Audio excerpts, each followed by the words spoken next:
Hey guys, good morning. Guys, Good morning. guys, আজকে হচ্ছে সোমবার। সো আজকে আমি আমার বাবার সাথে তো এসেছি। সো আজকে নয়, শনিবার এসেছিলাম। আর আর এদিকে আমার ভাই মানে এখন আমাকে বলছিল যে আমাকে মানে আসতে মানে আজকে আমরা ঘুম থেকে উঠে বলেছিল যে এখন হচ্ছে সকাল 6টা। আর ও মানে ঘুম থেকে উঠে আমাকে বলেছিল যে দিদিভাই তোকে আমি ফুল বেলপাতা এসব এনে দিব নাকি, মানে তোমার সবাই জান যে আমাকে সব কিছু মানে আমার বিয়ের আগে আমার ভাই এনে দিত আর কি। তার জন্য ঘুম থেকে উঠে বলে দিয়েছিল আমাকে যে দিদিভাই তোর জন্য আমি এসে পারবো নাকি।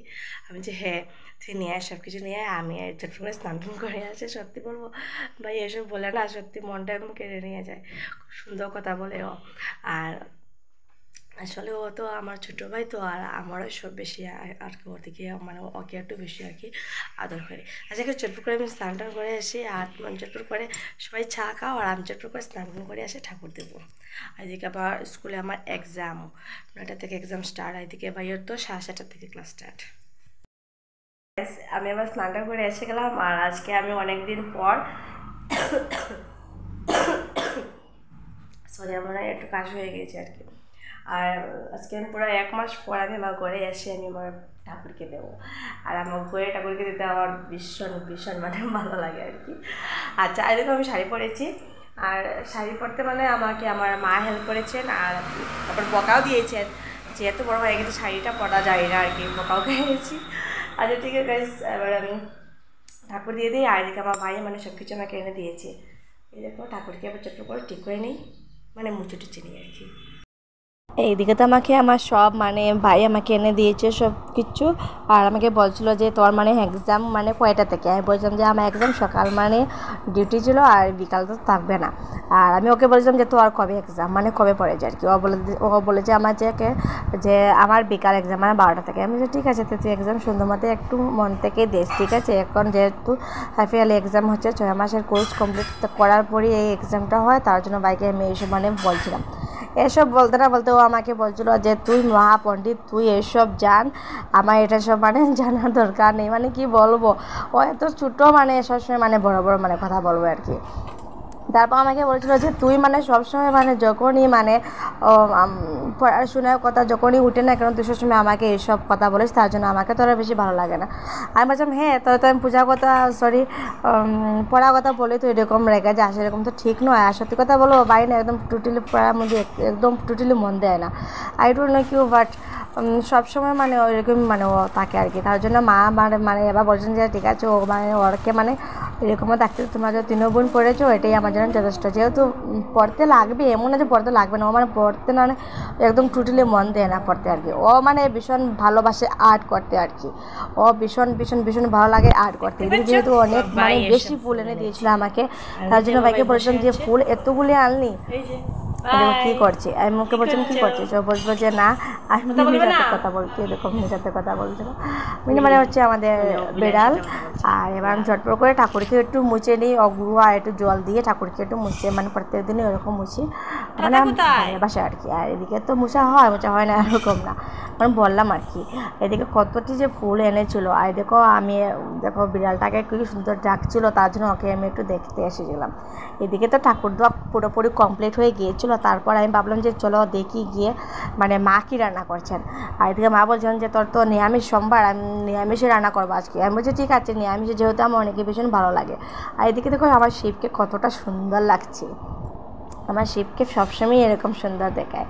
আর মানে এসব মানে ও মানে নীলকণ্ঠ তো ফুল এনেছিলো, তার জন্য মানে প্রচণ্ড একটু মানে একটু বেশি মানে ভালো লাগছিলো। এদিকে তুলসী মেয়েদেরকে স্নান টান করিয়ে একটু ধূনাবাতি দেখে দিলাম।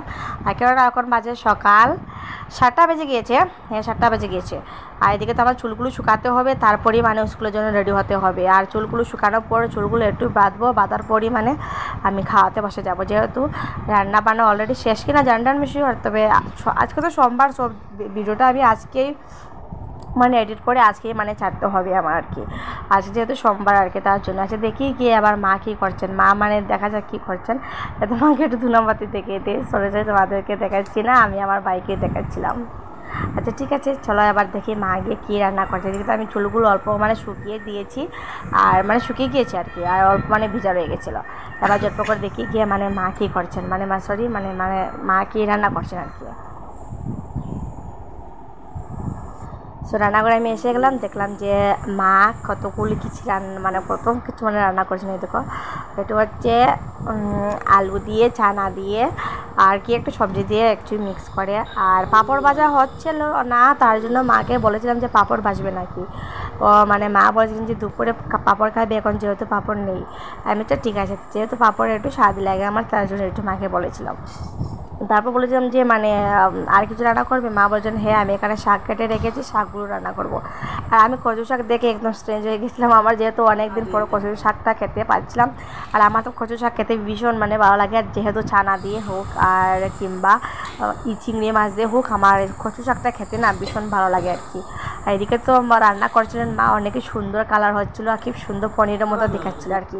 মাকে বলছেন 2 পিস মানে পনির রেখে দিতে আর কি। এদিকে আমার খাওয়াটা পুরোপুরি রেডি হয়ে গিয়েছিলো। পাত দিয়েছেন, দেখা যাক আমি কতটুকু খাই। তবে এই যে লঙ্কা ভাজাটা আমার পুরো ফেভারিট, মানে শাকের জন্য খেতে মানে অনেকই ভীষণ বেশি ভালো লাগে।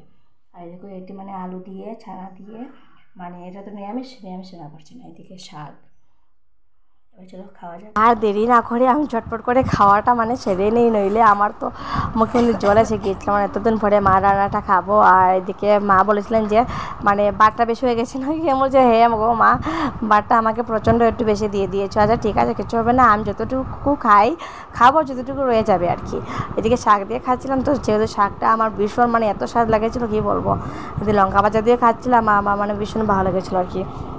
একটু এইদিকে মানে যেহেতু মা বলছে অল্প মানে শাক নিবি না, কেমন না নেবো না, আমার জন্য যদি একটু রাখতে চাও তো তুমি রাখতে পারবে, জানি না মা শুয়ে রাখবে কি না।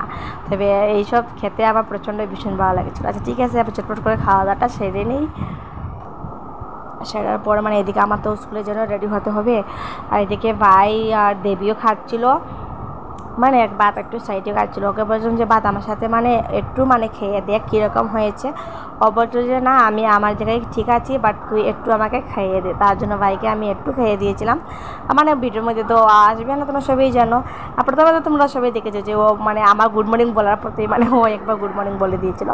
তোমরা দেখেছো আমাকে কতটা কিউট দেখতে, আর ও মানে সবসময় আসতে চায় না আর কি, জানি না কেন। আমার বড় সেম এরকম মানে ও মানে ভিডিওর মধ্যে তারা আসতেই চায় না, জানি না কেন। তবে আমি তো ভিডিওর মধ্যে সবসময় মানে ফেস টেস দিয়েই আর কি ভিডিও করি। আর এদিকে তো খাওয়াটা কমপ্লিট হয়ে গিয়েছিলো, এবার চলে রেডি হতে। তো চাল গাইস আমি খাওয়া দাওয়া করে এসে গেলাম, যখন আমি রেডি হয়ে যাই, অনেকই ঝাল লাগছে। সত্যি বলবো আজকে না খাইনি অনেক দিন পরে মার হাতে রান্না খেয়েছি, সত্যি অনেক স্বাদ হয়েছে। সত্যি আমি আজকে ঠাকুর দিয়েছি মানে শিবকে দিয়েছি, সত্যি মিথ্যা করতে আমি টোটালি বলছি না, আমার আজকে অনেকই স্বাদ হয়েছে রান্না মারটা। আর আমার তো অনেকই মানে আরও খাওয়ার ইচ্ছে ছিল, বাট এখন খাওয়া যাবে না। দুপুরে এসে যদি রয় আমার জন্য একটু আমি তরকারি, আমি মাকে বলেছি যে আমার জন্য একটু মানে শাকটা রাখার জন্য আর কি। আমার শাকটা খেতে প্রচণ্ড ভীষণ ভালো লাগে আর কি। তো ঠিক আছে, আবার আমি যতটুকু রেডি হয়ে যাই, এরকম পুরো জাস্ট 8টাই বেজেছে, যেহেতু আমার আমার স্কুলের এক্সামটা 9টা থেকে, তার জন্য একটু চটপট করে রেডি হয়ে একটু তাড়াতাড়ি আজকে যেতে হবে, তার জন্য আর কি। ঠিক আছে, আমি চটপট করে রেডি হয়ে যাই। ঠিক আছে, আবার ভাই আর দেবী ভাত খাচ্ছে। এবার আমি হয়ে যাব রেডি। সো ঝটপট করে রেডি হয়ে গেলাম, আর চুলটা একটু যেহেতু বেঁধে গেলাম, আর চুলগুলো শুকিয়েছিল আর কি। এদিকে দেবীকে বলছিলাম তুই যাবে নাকি কলেজে, ও বলছিল যে না আমি কলেজে যাবো না, যেহেতু কলেজটা আমার স্টার্ট 7:30 থেকে হয়ে গিয়েছে, আর এখন তো 9টা বেজে যাচ্ছিলো, আমি যাবো না, তুই তোর স্কুলে ডিউটি করতে গিয়ে যা, আমি কালকে থেকে স্কুলে যাবো। আমি যে বলেছি ঠিক আছে, তো তোর যেরকম ইচ্ছা, যেহেতু কলেজে ছিল এত মানে কলেজে তোমরা বুঝতে পারছো যে যেরকম ইচ্ছা হতে পারে আর কি। আর একটা জিনিস দেখবে, এই দেখো আমার ভাই কী করেছিল, কী বলবো মানে এত লজ্জা পায়, সেটা মানে ভুলে হয়তো আমার ভিডিওর মধ্যে ও মানে এসে যায় আর কি। যে গাইস এবার তো আমি ঝটপট করে চলে যাব স্কুলে। আর স্কুলে যাওয়ার পরই মানে এদিকে আবার কত টেনশন, এদিকে ডিউটি, তারপর এক্সামের পেপার, এদিকে পুজো এসে যাচ্ছিলো, পুজো শপিং করেও বাকি হয়নি, মানে বাকি রয়ে গেছে, এখন জানি না কীরকম কী হবে গাইস। তবে এটা তো আমার বিয়ের প্রথমবার পুজো, জানি না কীরকম হবে। তবে আজকে ভিডিওটুকু আমি নতুন শেষ করছি, তবে তোমাদের সাথে আমি অন্য ভিডিওতে আবার অ্যাড হয়ে যাবো। ঠিক আছে গাইস, আজকে এই ভিডিওটুকু অতটুকু রয়ে গেলো। Tata guys, love you all.